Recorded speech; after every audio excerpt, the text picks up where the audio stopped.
एक समय ऐसा भी था जब इंसान सिर्फ एक जानवर थे। न कोई भाषा थी, न समाज, न ही पहचान था। बस अपने अस्तित्व के लिए लड़ता हुआ एक शिकार करता जीव। न उसे कल की चिंता थी, न भविष्य का कोई सपना। हर दिन एक जंग थी, भूख, डर और मौत से। यहीं से शुरू होती है जानवर से इंसान बनने का सफर। और उस सफर की सबसे पहली गूंज गूंजती है उन पुरानी गुफाओं की दीवारों पर। आज से अरबों साल पहले का वो समय जब धरती पर कोई इंसान, जानवर, पेड़ पौधे, यहाँ तक कि कोई भी जीवित प्राणी मौजूद नहीं था। सिर्फ एक उबलता हुआ आग का गोला जो सूरज से भी ज्यादा खतरनाक लग रहा था। न कोई हवा थी, न पानी, सिर्फ धधकती हुई गर्मी, अंधेरा और चारों तरफ तबाही। ये वही धरती है जिस पर आज हम खड़े हैं। लेकिन तब इसका वातावरण इतना विषैला और गर्म था कि जीवन का कोई सवाल ही नहीं उठता था। धीरे धीरे लाखों साल बीत गए। धरती ठंडी होने लगी, ज्वालामुखी शांत होने लगे और धरती का पहला समुद्र बना। इन समुद्र में विभिन्न रासायनिक पदार्थ एक दूसरे के संपर्क में आने लगे और एक अद्भुत प्रक्रिया की शुरुआत हुई, जीवन की प्रक्रिया। पहल सूक्ष्म जीव बने जिन्हें हम प्रोकैरियोटिक कोशिकाएं कहते हैं। ये इतने छोटे थे कि उन्हें देखने के लिए माइक्रोस्कोप की भी जरूरत पड़ती। ये प्राणी ही जीवन की पहली कड़ी थे। कोई हाथ पैर नहीं, कोई दिमाग नहीं, बस एक सरल कोशिका जो जीवन के पहिए को घुमा रही थी। धीरे धीरे प्रोकैरियोटिक जीवों ने खुद को विकसित किया और यूकैरियोटिक जीव अस्तित्व में आए। अब जीवन सिर्फ एक कोशिका तक सीमित नहीं था, बल्कि कई कोशिकाएं मिलकर एक शरीर का निर्माण करने लगी थी। फिर समय के साथ धरती का वातावरण बदलता गया। पृथ्वी में ऑक्सीजन की मात्रा बढ़ने लगी और समुद्र जीवों से भरने लगे। फिर आया एक ऐसा समय जिसने जीवन की दिशा ही बदल दी। इस दौरान हजारों नई प्रजातियां एक साथ विकसित हुईं। जटिल जीव जैसे मछलियां, कीड़े, जेलीफिश और कई अनोखे समुद्री जीवों का आगमन हुआ। रीढ़ वाले जीव पहली बार दिखने लगे। जीवन तेजी से विकसित होने लगा और फिर कुछ जीव पानी से बाहर निकलकर धरती पर भी अपने पैर जमाने लगे। कुछ मछलियां विकसित होकर उभयचर यानी एम्फिबियंस बन गईं, जिन्हें पहले पानी और फिर धीरे धीरे जमीन पर रहने की ताकत मिली। फिर आए सरीसृप यानी रेप्टाइल्स। ये वो जीव थे जिन्होंने धरती पर राज करने की शुरुआत की। इन सभी के बीच धीरे धीरे विकसित हुआ एक ऐसा समूह जिसने आगे चलकर पृथ्वी के सबसे बड़े साम्राज्य को जन्म दिया, डायनासोर। धरती का सबसे दिलचस्प दौर जब डायनासोर पूरी पृथ्वी में राज करते थे, जो लगभग 23 करोड़ साल पहले शुरू हुआ था। डायनासोरों की दुनिया सिर्फ एक जैसे विशाल जीवों की नहीं थी, बल्कि ये एक पूरी जैव विविधता से भरी दुनिया थी, जिसमें हर प्रकार का डायनासोर अपनी एक अलग पहचान और भूमिका निभाता था। कुछ डायनासोर शुद्ध रूप से शाकाहारी थे, जैसे ब्रैकियोसोरस, जो अपनी लंबी गर्दन से आसमान छूते पेड़ों की ऊंचाई तक पहुंच जाते और वहां के पत्तों को आराम से चबाते थे। इनके विशाल शरीर और शांत स्वभाव के बावजूद इनके चारों ओर हमेशा सतर्कता बनी रहती थी, क्योंकि शिकारी हर कोने में छिपे होते थे। वहीं ट्राइसेराटॉप्स जैसे डायनासोर अपने बड़े और मजबूत सींगों के साथ नजर आते थे, शांत स्वभाव वाले, मगर जरूरत पड़ने पर अपने दुश्मनों से टकरा जाने वाले योद्धा। दूसरी ओर मांसाहारी डायनासोरों की दुनिया कहीं ज्यादा खौफनाक थी। टायरेनोसोरस रेक्स को कौन नहीं जानता, विशालकाय जबड़े, नुकीले दांत और राक्षसी ताकत, जिसने इसे अपने समय का सबसे खतरनाक शिकारी बना दिया था। पर इससे कम खतरनाक नहीं थे वेलोसिरैप्टर्स, जो आकार में भले ही छोटे थे, मगर चालाकी, तेजी और टीम वर्क से अपने शिकार को चौंका देते थे। लेकिन डायनासोरों की कहानी सिर्फ धरती तक सीमित नहीं थी।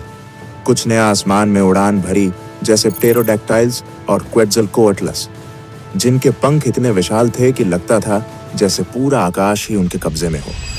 ये उड़ने वाले डायनासोर शिकार करने के लिए या लंबी दूरी तय करने के लिए आसमान में इधर उधर मंडराते रहते थे। और वहीं जब नजरें समंदर की गहराइयों में जाती हैं, तो वहां भी डायनासोरों जैसा जीवन मौजूद था। मोसासोरस जैसे समुद्री शिकारी अपनी ताकतवर पूंछ और जबड़ों से पूरे समुद्री जीव जगत पर राज करते थे, जबकि प्लीसियोसोरस अपनी लंबी गर्दन और तेज तैराकी के साथ गहराइयों में शिकार की तलाश में निकलते थे। यानी डायनासोरों का युग धरती, आकाश और समुद्र तीनों में फैला हुआ था और हर जगह वे अपनी अपनी दुनिया के बादशाह थे। डायनासोरों का साम्राज्य करीब 18 करोड़ साल तक चलता रहा, लेकिन फिर करीब 6.5 करोड़ साल पहले धरती पर एक विनाशकारी घटना घटी। एक विशाल उल्कापिंड मेक्सिको के युकाटन प्रायद्वीप से टकराया। इस टक्कर की ताकत इतनी जबरदस्त थी कि उसने आसमान में धूल और राख का अंधेरा फैला दिया। सूरज की रोशनी धरती तक पहुंचनी बंद हो गई। तापमान गिरने लगा और सबसे पहले असर पड़ा पेड़ पौधों पर। जंगल धीरे धीरे सूखने लगे। जब पेड़ पौधे नहीं बचे तो शाकाहारी जीव भूख से मरने लगे, और जब शाकाहारी खत्म हुए तो मांसाहारी भी ज्यादा दिनों तक टिक नहीं पाए। धीरे धीरे बड़े जीवों की प्रजातियां एक एक कर खत्म होने लगीं। ऐसा लगा जैसे पूरी धरती की जीवन का कड़ी टूट रही है। और यहीं पर खत्म हो गया डायनासोरों का करोड़ों साल पुराना साम्राज्य। मगर इस तबाही के बीच धरती एक नई शुरुआत की तैयारी कर रही थी। एक नई सभ्यता, नए जीव और अंततः इंसानों का युग शुरू होने वाला था। डायनासोरों के विनाश के बाद धरती पर एक नया अध्याय शुरू हुआ। करोड़ों सालों तक दबे, छिपे और भय में जीने वाले छोटे छोटे स्तनधारी जीव अब मुक्त थे। पहले ये जीव पेड़ों की झाड़ियों में, जमीन के नीचे बिलों में या चट्टानों की दरारों में छिपकर रहते थे, क्योंकि धरती पर डायनासोरों का राज था और उनका किसी भी समय शिकार हो जाना तय था। मगर अब वह डर मिट चुका था। वातावरण धीरे धीरे स्थिर हो रहा था और जीवन को फिर से फैलने का मौका मिल रहा था। इन स्तनधारियों की खासियत थी कि इनके शरीर पर फर था, जिससे ये तापमान के बदलते हालात में खुद को बचा सकते थे। ये अपने बच्चों को जन्म देकर दूध पिलाते थे, जिससे उनकी संतानों की जीवन दर अधिक थी। जैसे जैसे समय बीतता गया, इन स्तनधारियों ने अपने पर्यावरण के हिसाब से खुद को ढालना शुरू किया। कुछ ने पेड़ों पर रहना जारी रखा, जहां उन्हें फल, पत्तियां और सुरक्षा मिलती थी। वहीं कुछ जमीन पर उतर आए और उन्होंने नई चुनौतियों का सामना करना सीखा। खुला आकाश, खुले शिकारी और बदलता मौसम। डायनासोरों के बाद धरती स्तनधारी जीवों से भर गई थी, लेकिन उनमें से कुछ खास प्रजातियां धीरे धीरे एक नए मुकाम की ओर बढ़ रही थी। ये थे प्राइमेट्स, यानी वो जीव जो आज के इंसानों के सबसे नजदीकी पूर्वज माने जाते हैं। यही जीव आगे चलकर इंसानों के पूर्वज बनने वाले थे। इन प्राइमेट्स का विकास काफी रोचक था। उन्होंने पेड़ों पर चढ़ना, शाखाओं पर छलांग लगाना और तेजी से भागना सीखा। धीरे धीरे उनके अंगों में बदलाव आने लगा। उनकी उंगलियां लचीली होने लगीं ताकि वे शाखाओं को मजबूती से पकड़ सकें। उनके हाथ अब सिर्फ पकड़ने के लिए नहीं, बल्कि चीजों को घुमा फिराकर समझने और उपयोग करने के लिए बनने लगे। सबसे महत्वपूर्ण बदलावों में से एक था आंखों की स्थिति। अब उनकी आंखें सिर के सामने की ओर आ गईं, जिससे उन्हें गहराई और दूरी का बेहतर अनुमान होने लगा। यह बदलाव उन्हें पेड़ों पर छलांग लगाने और शिकारियों से बचने में बेहद मददगार साबित हुआ। समय के साथ प्राइमेट्स का दिमाग भी विकसित होने लगा। वे अब छोटे समूहों में रहने लगे, मिलजुल कर भोजन ढूंढते और एक दूसरे को खतरे से सावधान करते। सामाजिक जीवन की शुरुआत यहीं से हुई। समूहों में रहना और एक दूसरे से संकेतों के जरिए संवाद करना। सामाजिक जीवन की शुरुआत यहीं से हुई।